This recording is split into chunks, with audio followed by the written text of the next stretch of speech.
오늘 하나님께서 우리에게 주시는 말씀은 구약성경 룻기 3장 12절 13절 말씀입니다. 구약 404쪽입니다. 읽어주시겠어요?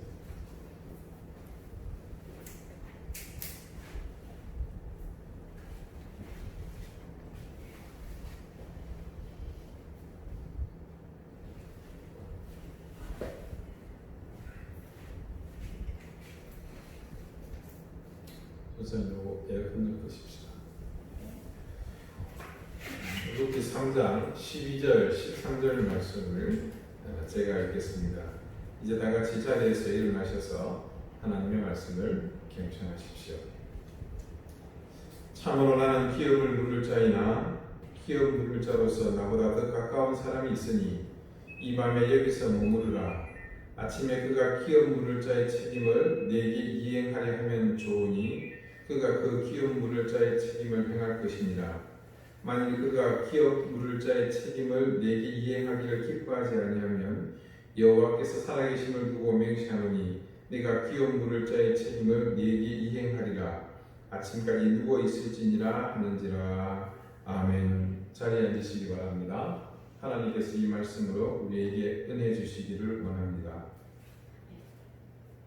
여기서 머무르라 라는 제목으로 하나님의 말씀을 증거하겠습니다. 성경 말씀은 우리에게 맹세하지 말라고 가르치고 있습니다. 가령 마태복음 5장 33절 이하에 이렇게 말씀이 기록되어 있습니다. 또 옛사람에게 말한 바 헛맹세를 하지 말고 내 맹세한 것을 주께 지키라 하였다는 것을 너희가 들었으나 나는 너희에게 이르노니 도무지 맹세하지 말지니 하늘로도 하지 말라 이는 하나님의 보좌이니요 땅으로도 하지 말라 이는 하나님의 발등상이니요 예루살렘으로도 하지 말라 이는 큰 임금의 성이니요. 자, 그런데 이런 성경 말씀이 무색할 정도로 사실 이스라엘 사람들은 맹세를 생활화하고 있는 것을 우리 구약 성경 속에서 자주 찾아볼 수 있습니다. 그들이 진정으로 약속을 지키고 싶은 중요한 일에는 습관적으로 맹세를 했습니다. 그렇게 수시로 수많은 맹세를 하는 중에서 정말로 내 목숨을 내놓을 만큼, 예를 들어서 내 생명을 담보로 하고 이런 내용이겠죠. 그런 중요한 약속이 있을 때는 자기 목숨 또 자기 죽음이라는 그런 표현보다는 여호와의 생명을 두고 혹은 여호와의 사심, 살아계심을 두고 맹세한다는 표현을 사용합니다. 나는 혹여 죽는 한이 있겠지만 있을 수 있어도 그래서 약속을 불이행할 수 있을지 모르겠지만 영존하시는 하나님께서 그 맹세를 이루실 것이라는 그런 확고한 믿음의 표현입니다. 자, 대체적으로 사람들이 어떤 일에 대해서 맹세할 때는 서약을 먼저 하죠. 그리고 그 지키고자 하는 그것을 이후에 행동으로 행합니다. 자, 이스라엘 사람들도 마찬가지입니다. 예를 들어서 여호와 하나님의 생명을 두고 말하노니 내가 너에게 반드시 행하리라. 아니면 또 여호와의 사심을 두고 말하노니 반드시 너를 내가 찾을 것이다. 뭐 이렇게 선언을 하듯이 말을 합니다. 그런데 간혹 그 의지나 결단의 강도가 상상도 할 수 없을 정도로 굉장히 클 때 이 순서가 바뀌는 경우가 있다고 합니다. 자, 반드시 내가 해야 하기를 먼저 말하고 이때 말은 단순한 대화가 아니겠죠. 굳은 결이나 내가 반드시 뭘 하겠다는 그런 확실한 선포가 되겠죠. 그런 다음에 이 선포를 분명하게 하기 위해서 이어서 여호와의 살아계심을 두고 아니면 여호와의 사심을 두고 뭐 이렇게 말하는 경우입니다. 자, 이렇게 이런 순서에 따라서 아주 맹세를 하는 그런 맹약을 하는 경우는 구약 성경 전체를 통틀어서 딱 두 곳에 그러한 내용이 있다고 합니다. 자, 그러면 이 두 가지는 굉장히 그 약속의 무게가 다른 어떤 것보다도 엄중함이 실린 그런 맹세라고 봐야 할 것입니다. 그런데 여러분이 아무리 눈을 씻고 성경을 찾아봐도 구약 성경에 그런 표현은 없습니다. 왜 그러냐면 우리말 성경에는 그 의순이 무시되고 그냥 동일하게 번역이 되어 있습니다. 이것을 찾으려면 히브리어로 기록된 원문 구약 성경을 봐야 합니다. 사무엘상 20장 21절의 말씀입니다. 제가 읽어보겠습니다. 아이를 보내어 가서 화살을 찾으라 하며 내가 짐짓 아이에게 이르기를 보라 화살이 내 이쪽에 있으니 가져오라 하거든 너는 돌아올지니라. 여호와께서 살아계심을 두고 맹세하노니 네가 평안 무사할 것이요. 자, 끝에 있는 문장을 다시 한번 읽어보겠습니다. 여호와께서 살아계심을 두고 맹세하노니 네가 평안 무사할 것이요. 자, 일반적인 어법이죠. 이 내용은 그렇습니다. 다윗은 왕이 되기까지 이전의 왕이었던 사울에 의해서 극심한 질투 또 오해로 인한 미움을 받게 되죠. 그게 좀 발전이 돼서 나중에는 생명 위협까지 느끼게 됩니다. 그런 사울의 질투가 극에 달하고 다윗이 생명의 위협을 느끼기 전에 자기의 절친한 친구이자 또 공교롭게도 이 사울 왕의 아들이었던 요나단에게 아버지가 어떤 의도를 가지고 있는지 그 심중의 뜻을 알아달라고 부탁합니다. 사무엘상 20장 21절의 말씀은 요나단이 아버지의 의중을 정확하게 파악한 뒤에 다윗이 도망을 가야 할지 아니면 왕궁에 남아있어도 괜찮을지를 최종 결단하고 전달해주는 그 장면입니다. 결국 사냥터에서 약속한 대로 아버지가 다윗을 제거하려 한다는 의중을 알게 되고 그런 사실을 전해주고 있습니다. 그리고 두 사람은 작별을 고하게 되죠. 자, 오늘 이 말씀은 사실 전해지지는 못했습니다. 왜냐하면 이것은 다윗이 사울로부터 미움을 받는 것이 그게 오해였다는 경우에 해당되는 얘기거든요. 자, 하지만 이 구절을 잠깐 보면요, 여호와께서 살아계심을 두고 맹세하노니라는 말이 우리말 성경에는 네가 평안 무사할 것이요 보다 먼저 기록되어 있는 것은 문맥상은 맞습니다. 그런데 원문인 히브리어 성경을 보게 되면요, 순서가 바뀌어 있습니다. 여러분, 외국에 많은 언어들이 있습니다만 우리나라 말과 어순이 같은 언어는 흔하지 않습니다. 대표적인 게 일본어 그리고 바로 이 히브리어입니다. 자, 원문을 살펴보게 되니까요, 여호와께서 살아계심을 두고 맹세하노니라고 번역된 히브리어 원문 하이 야훼, 이 문장이 이 성경 본문의 제일 마지막에 위치해 있습니다. 자, 그럼 제가 조금 전에 설명드린 그것과 같은 내용이죠. 결국에는 이 약속이 시행될 기회조차 얻지는 못했지만, 자, 요나단이 아버지의 의중을 배신하고 다윗에게 사실은 그 아버지의 가지고 있는 생각들을 알려주지 않습니까? 그 일을 행했을 때 이 요나단이 가지고 있는 그가 다윗에게 선포한 약속이 얼마나 큰 의지를 갖고 있었는지를 충분히 짐작할 수 있는 그런 대목입니다. 그래서 여호와의 사심을 두고 맹세한다라는 이 엄중한 표현을 문장의 서두가 아니라 제일 끝에 이 하이 야훼를 두었던 것입니다. 오늘 본문의 말씀을 잠시 봅시다. 어떻게 시작합니까? 참으로 나는 기업을 물을 자이나. 그런데 이 문장의 끝이 어떻게 물을 자이나라는 것은 그러나라고 끝나고 있는 그런 내용이죠. 내가 기업을 물을 자가 맞지만 그러나 나보다 조금 더 너희 집안과 촌수가 가까운 집이 있단다, 이런 말입니다. 룻이 조금 당황했겠죠. 타작마당에 오는 것이 위험 요소가 없는 것은 아니지만 사실 굉장히 간단한 문제였습니다. 가서 이불을 걸쳐라. 그러면 보아스가 네가 행하는 일을 알려줄 것이다. 근데 여기 생각지도 못한 복병이 있는 겁니다. 이 상황은 사실 보아스에게서는 큰 딜레마죠. 실제로 이 상황이 율법적으로 판단을 받아야 한다면 기업 물은 일에 있어서 보아스는 우선순위에서 밀려납니다. 탈락입니다. 그렇다면 여기서 한 가지 의문이 생기죠. 과연 나오미는 그 사실을 전혀 알지 못한 채 무조건 룻을 보아스에게 밀어 넣었을까요? 예, 그건 정황상 불가능한 것으로 보입니다. 한번 생각해 봅시다. 만약에 더 가까운 친족이 있었다면 룻은 지금 그 타작마당이 아니라 그 이름 모를 친족의 침실, 발치에 지금 이불을 들고 있어야 되겠죠. 근데 나오미는 그렇게 하지 않았습니다. 분명 룻은 나오미로부터 이 모든 정황을 들었을 것입니다. 근데 왜 그녀는 여기 있는 건가요? 네, 룻은 보아스를 선택한 어머니의 모든 말과 지시에 그것을 전적으로 신뢰했기 때문에 지금 이 자리에 있었다고 봐야 합니다. 룻이 신뢰한 나오미의 선택은 이런 것입니다. 법적으로 보아스보다 가까운 사람이 있다는 것은 사실입니다. 하지만 그 사람이 기업을 물을 자가 구원자가 될 수 있다는 확신은 없었습니다.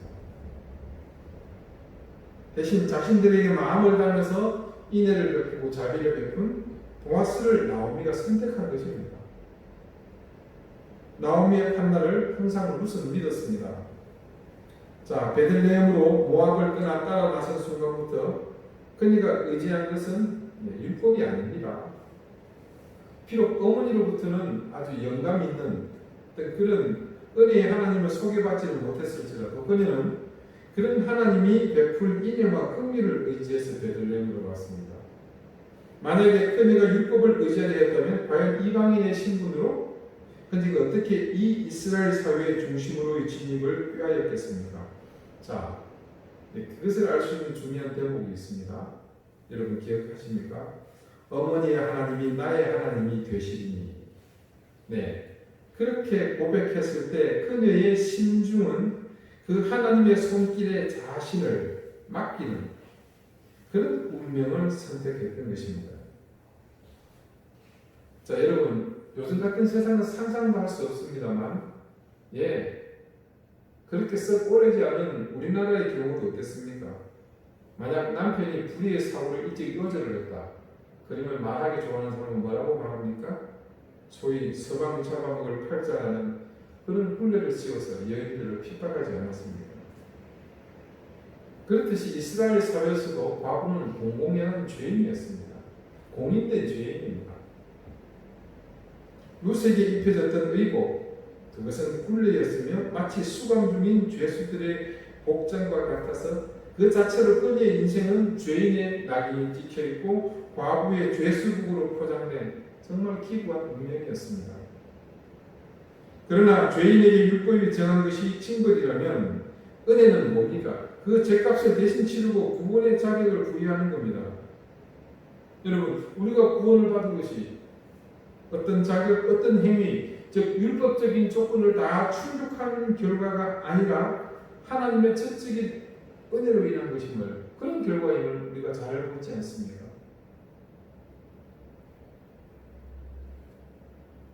룻을 법적 자격이 앞선 그 이름 모를 친족이 아닌 보아스에게로 보낸 나오미의 의도는 오직 하나입니다. 그것은 하나님의 인애를 바라는 것. 정확히 말해서 하나님께서 지금 이불을 덮고 자고 있는 보아스를 통해 내리실 그 은혜와 자비가 있는 그 자리로 보낸 겁니다. 그러니까 지금 룻이 보아스의 발치에 앉아있다는 것은 뭡니까? 나오미가 생각한 바로 그 은혜의 자리에 앉아있는 것입니다. 만약에 나오미가 율법의 자리를 기대했다면 오늘 밤 룻은 보아스의 발치가 아니라 조금 전 말씀드린 것처럼 그 법적인 우위에 있는 그 사람의 발치에 앉아있어야 맞습니다.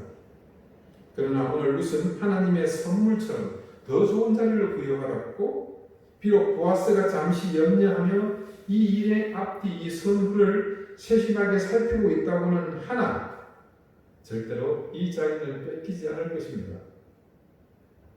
자, 그런 가운데 보아스는 그 상황에 대해 확고한 의지를 보였고 또 자신이 여호와의 사심을 두고 맹세한다는 사실을 강조하면서 룻에게 이렇게 말합니다. 이 밤에 여기서 머무르라. 아침에 그가 기업 물을 자의 책임을 내게 이행하려 하면 좋으니 그가 그 기업 물을 자의 책임을 행할 것입니다. 여기서 보아스가 처음 루스에게 듣는 말이 뭡니까? 머무르라는 말입니다. 여기서 머무르라. 자, 이 머무르라는 말을 원문에서 보게 되면요, 오늘 우리말 성경에는 앞에 여기서가 붙어 있죠. 그런데 본래 원문은 여기서가 생략되어 있습니다. 그래서 마치 우리말 성경은 보아스가 루스에게 다른 데는 위험하니까 가지 말고 여기 타작마당에 기다리고 있으라는 말로 제한된 해석이 가능합니다.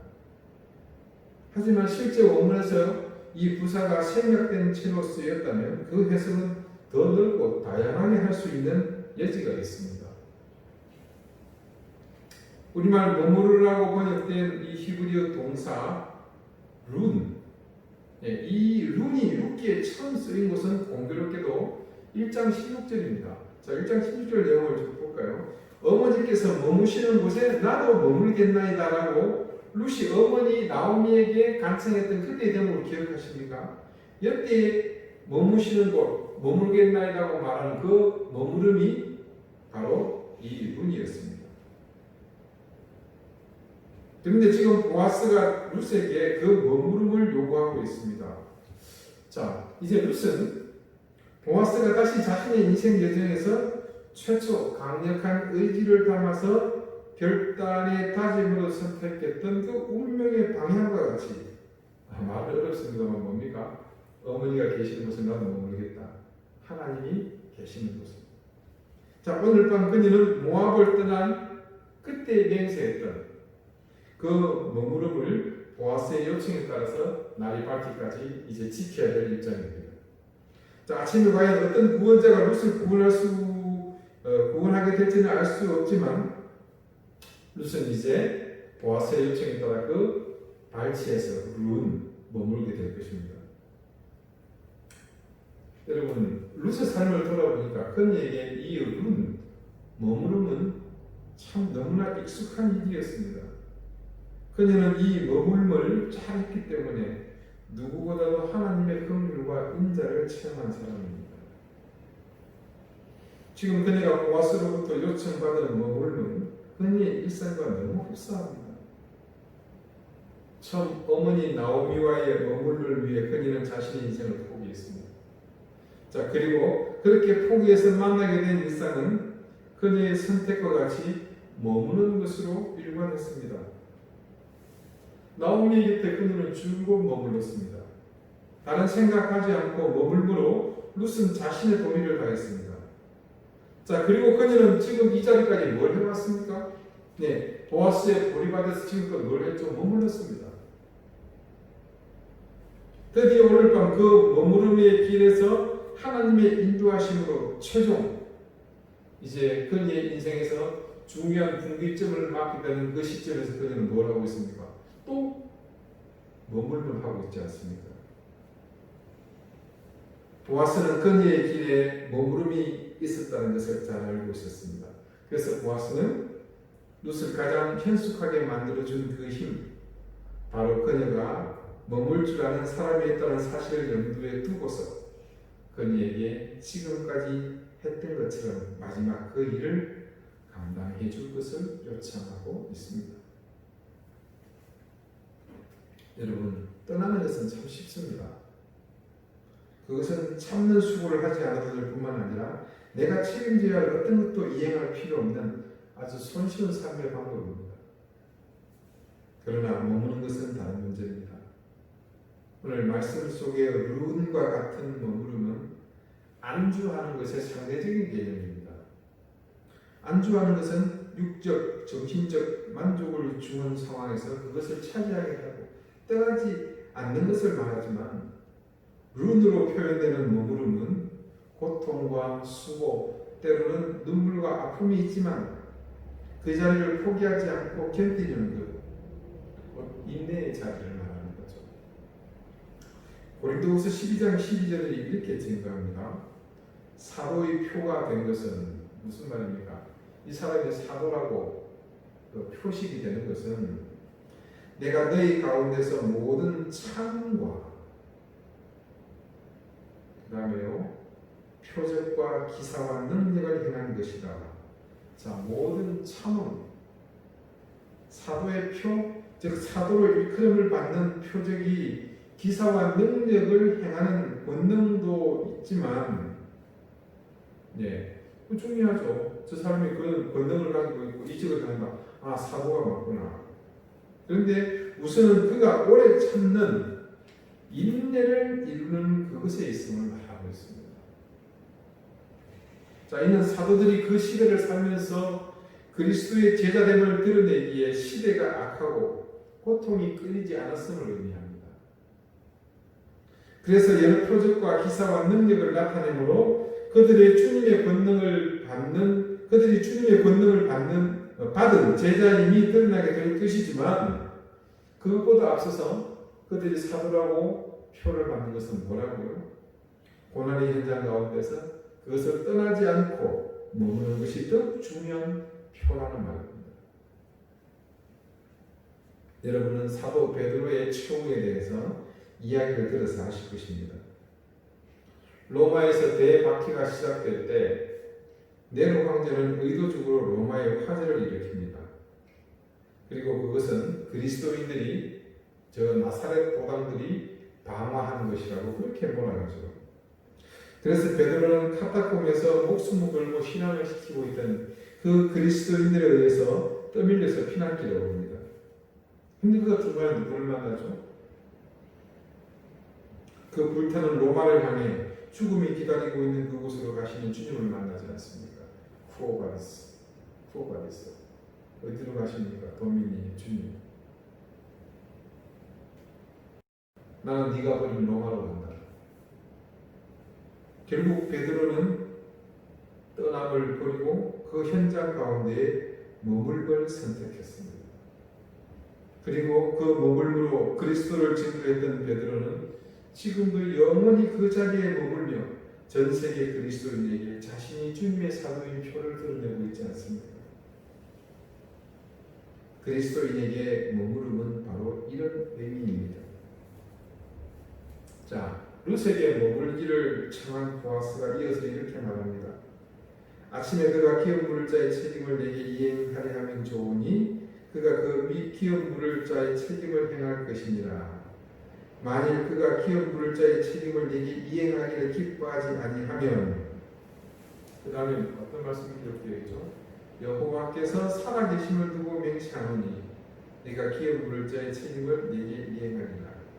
자, 아침에 법적인 무슨 순위가 있는 사람에게 의향을 물을 것인데, 그가 만약에 그 의무를 수행하지 않는다면 하나님의 살아계심을 두고 내가 맹세한다. 자신이 기업 물을 책임을 네게 루세게 반드시 이행하겠다. 그렇게 지금 다짐하고 있는 겁니다. 자, 이 본문에서 익숙한 게 뭐가 나오죠? 여호와께서 살아계심을 두고 맹세하노니라는 말이 분명 내가 기업 물을 자의 책임을 내게 이행하리라는 약속에 앞서 기록되어 있습니다.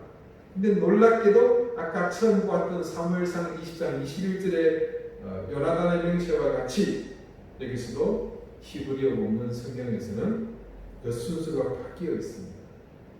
이 본문에서도 여호와의 사심을 두고 맹세한다는 히브리어 하이 야훼가 보아스의 맹세의 바로 다음에 위치하고 있다는 것이죠. 처음 말씀드린 것처럼 구약성경에 단 두 곳에만 기록되어 있다는 이 표현이 바로 지금이었던 것입니다.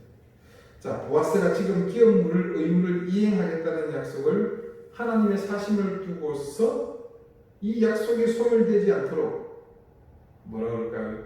임봉하고 있는 것과 그것을 꽁꽁 묶어두는 것과 같은 것을 지금 볼 수 있습니다. 자, 이것은 보아스가 설령 죽는다고 하더라도 하나님께서 루스의 구원을 책임지실 것이라는 끊어지지 아니할, 소멸되지 않을 그런 맹세입니다. 지금 보아스의 이 맹세는 자신의 옷자락으로 그 카나프를 루스에게 덮어주는 것보다 훨씬 더 무거운 그런 책임을 담고 있는, 또 한편으로는 감격적인 감동이 함께 밀려오는 그런 응답입니다. 루스에게 있어서 이 맹세는 주님께서 우리를 위해 당신의 생명으로 영원히 인치신 그 구속의 은혜 안으로 들어가는 것과 같은 그런 은혜입니다. 설령 율법이 그녀를 배척한 한이 있을지 모르겠지만 은혜는 그녀를 반드시 구원해낸다는 그런 약속입니다. 처음 룻이 홀로 남게 된 어머니 나오미를 따라 그녀가 머무는 곳에 함께 머물기를 작정하면서 그녀는 온통 차별과 멸시 그리고 가난의 굴레가 기다리고 있는 그 슬픈 현장에서 머무는 삶을 시작했습니다. 그렇게 그녀는 베들레헴 성 어머니의 곁에서 그리고 멸시와 따가운 시선이 있는 보아스의 보리밭에서 지속하며 그렇게 머물던 그 머무름이 이제 끝에 다다르게 됩니다. 그녀의 머무름은 사실 기약 없는 기다림이 아니었습니다. 그 기다림은 자신의 삶을 하나님께 던지고 그분의 자비와 인자에 자신을 내어 맡기는 그런 시간이었습니다. 룻은 자신의 인생을 스스로 중심에 서서 단 한 번도 설계하지 않았습니다. 그래서 그녀는 기다릴 수 있었고 어디든 머물 수 있었던 것입니다. 룻의 그런 기다림 그리고 그 상황에서 떠나지 않고 머물을 택한 그녀의 인생을 이제 하나님께서 핸들링 하십니다. 저의 개인적인 이야기를 드리는 것을 우선 양해를 구합니다. 2017년 이후 몇 년간 제게 드리고진 가장 강력한 유혹은 떠나라였습니다. 물론 저 스스로 그것을 완강히 거부해왔지만 여전히 그 유혹의 힘은 지금도 온통 저를 뒤덮고 저를 통제하려 합니다. 교회 문제도 그렇거니와 재단과의 법적인 문제도 사실은 제가 떠나면 모든 짐을 벗어버릴 수 있는 상황이었습니다. 그렇지만 저는 그런 상황 속에서 머물걸 선택했습니다. 사실은 저의 의지가 기반이 된 선택이라기보다는 저의 눈앞에 펼쳐지는 모든 상황이 제가 머물러야 하는 이유를 명확하게 보여주었기 때문이었습니다. 주님께서 그렇게 하신 것이죠. 이 시점에서 떠남은 너무나 세속적인 가치를 쫓아가는 것이라는 생각이 저는 들었습니다. 물론 떠나야 한다는 더 타당하고 신앙적인 이유를 찾을 수도 있겠지만 그 이유가 아무리 타당하고 분명한 명분이 있다고 하더라도 주님이 보여주신 지금 이 자리에 머물러야 하는 이유보다는 그 무게가 결코 무겁지 못합니다. 그런 의미에서 저는 그 자리에서 똑같이 이 교회에 머물고 있는 여러분을 보게 되었습니다. 그리고 여러분을 바라보면서 지금 이 말씀을 듣고 있는 여러분이 얼마나 하나님께 신실하게 겸비하고 있는지를 또한 깨닫게 되었습니다.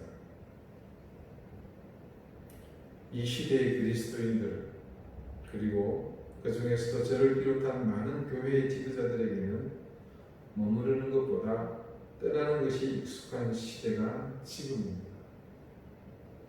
여기저기 더 나은 것이 없나, 더 편한 것이 없나, 더 이익이 되는 곳은 없나 늘 기웃거리며 떠나려고 항상 준비하느라 마음이 분주해진 이 시대 속에서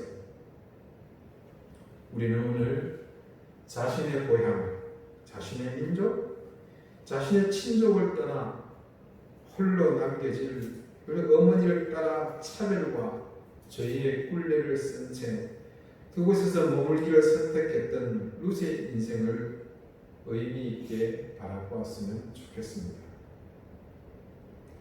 그리고 이제 그런 머물기를 통해 그녀가 무엇을 이루어냈는지 그녀의 인생을 함께 바라보았으면 좋겠습니다. 그에 더하여 그런 머물기로 이루어낸 그녀의 인생을 이끌고 계신 하나님의 손길은 또 어떠셨는지를 우리가 분명히 보고 함께 깨달았으면 좋겠습니다. 우리가 고난받는 것을 두려워하지 않고 또 불편하고 이익이 없으면서도 괜한 수고만 더해야 하는 곳이지만 그곳이 말씀이 가리키고 있는 곳이며 내 양심이 붙잡는 곳이고 또한 하나님께서 부르시는 자리라면 어떤 유혹의 손길이 있더라도 떠나지 말고 그곳에서 머물고 참고 기다리십시다. 수많은 믿음의 선배들이 그랬듯이 그 자리에 머물며 인내로 하나님의 뜻을 이루었던 그들의 그 믿음의 길을 이제 우리도 함께 참여하기를 원합니다. 무조건 떠나는 것이 능사가 아닙니다. 그곳이 분명 명확한 악의 자리면 떠나야 합니다. 그러나 내게 불편하고 고통스럽다고 해서 내 유익을 위해 내 평안을 위해 쉽게 하나님의 뜻을 저버리는 일은 하지 말아야 합니다. 하나님의 뜻은 쉽게 떠나는 사람들을 통해서 이루어지지 않습니다. 고난이 있고 핍박이 있고 손해가 있고 희생이 있지만 그곳이 주님께서 내게 머물라 지시한 곳이라 믿고 흔들림 없이 그 자리에 머무르는 사람들, 그런 사람들의 믿음을 통해서 하나님의 뜻은 이루어집니다. 사랑하는 여러분, 그런 의미에서 여러분은 하나님의 뜻을 이루는 사람들입니다. 그러기 위해서 오늘도 고통스럽고 힘들지만 우리의 자리를 함께 지키며 아름다운 머물림을 이루어내십시오. 기도드리시겠습니다. 하나님, 저희는 늘 떠나고 머무는 것에 익숙해져 있습니다. 조금은 손해가 되거나 혹은 고통이 있으면 쉽게 떠납니다. 그와 반대로 조금만 내게 유익이 되고 편한 곳이면 그곳에 늘 안주하며 살았습니다. 하지만 주님은 우리가 머물기를 원할 때 떠나기를 원하시며 또한 늘 떠나기 좋아하는 우리에게 머무르기를 원하십니다. 우리가 하나님의 자녀로 살면서 떠남과 머물림을 얼마나 신중하게 결정해야 하는지 오늘 룻의 삶을 통해 깨닫게 됩니다. 주님, 우리의 욕심을 따라 우리의 손익을 따라 내 육신의 평안을 따라 떠나고 머무는 것을 결정하지 않게 해주십시오. 내가 떠나야 할 때와 머물러야 할 때를 분명하게 구분하며 결단하게 하시고 그래서 우리의 자리가 늘 하나님의 의지와 동행하는 자리가 되어 하나님의 선한 뜻을 이루는 삶이 되게 해 주십시오. 예수 그리스도 이름으로 기도드립니다. 아멘.